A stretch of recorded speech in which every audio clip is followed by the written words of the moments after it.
So ಸಂಘಟನಾ ಶಕ್ತಿ ಅಂತ ಬಂದಾಗ ಸಿದ್ದರಾಮಯ್ಯ ಅವರಿಗೆ ನೀವು ಆಲ್ರೆಡಿ ಹೇಳಿದ್ರಿ 8.25 ಸಾರಿ 8.38 ಡಿ ಕೆ ಶಿವಕುಮಾರ್ ಅವರಿಗೆ, ಸಿದ್ದರಾಮಯ್ಯ ಅವರಿಗೆ 8.25. ಸರ್ ಇದನ್ನ ಹೆಂಗೆ ಎಕ್ಸ್ಪ್ಲೇನ್ ಮಾಡ್ತೀರಿ? ಅದು ಈಗ ನಾನು ಹೇಳದ್ನಲ್ಲ, ಸಂಘಟನಾ ಶಕ್ತಿ ಅಂದ್ರೆ ನೀವು ಅದನ್ನ ಎಕ್ಸಿಕ್ಯೂಷನ್ ಅಂತ ತಗೋಬೇಕು. ಇಲ್ಲಿ ಆರ್ಗನೈಸೇಷನ್ ಎಬಿಲಿಟಿ ನಾವು ಹೇಳ್ತಾ ಇಲ್ಲ, ಇಲ್ಲಿ ಎಕ್ಸಿಕ್ಯೂಷನ್ ಅಂದ್ರೆ ಅನುಷ್ಠಾನ ಶಕ್ತಿ. ಯಾವುದೇ ಕೆಲಸ ತಗೊಂಡ್ರು ಅದನ್ನ ಹೆಂಗ್ ಅನುಷ್ಠಾನ ನಾವು ಮಾಡ್ತೀವಿ. ಇಲ್ಲಿ ಆಕ್ಚುಲಿ ಸ್ಪೀಕಿಂಗ್ ಇಲ್ಲಿ ನೋಡಿ 8.25 ಮತ್ತು 8.38 ಇದನ್ನ ಆವರೇಜ್. ಇದು ದಯವಿಟ್ಟು ಇದು ಸಂಘಟನಾ ಶಕ್ತಿ ಅಲ್ಲ.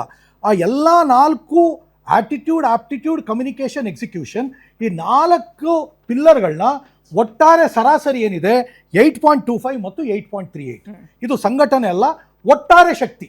ಸೊ 8.25 ಸಿದ್ದರಾಮಯ್ಯನವರು ಇವತ್ತು, 8.38 is D K Shivakumar. Okay, so ಇಷ್ಟೊತ್ತು ನಾವು ಮಾತಾಡಿದ್ದು ಸರ್ ಸಂಘಟನಾ ಶಕ್ತಿ ಯಾರಿಗೆ ಹೆಂಗಿದೆ, ಅನುಷ್ಠಾನ ಹೆಂಗಿದೆ ಅಂಡ್ ಆಟಿಟ್ಯೂಡ್ ಅನ್ನೋದು ಹೆಂಗ್ ಬರುತ್ತೆ ಅಂತ.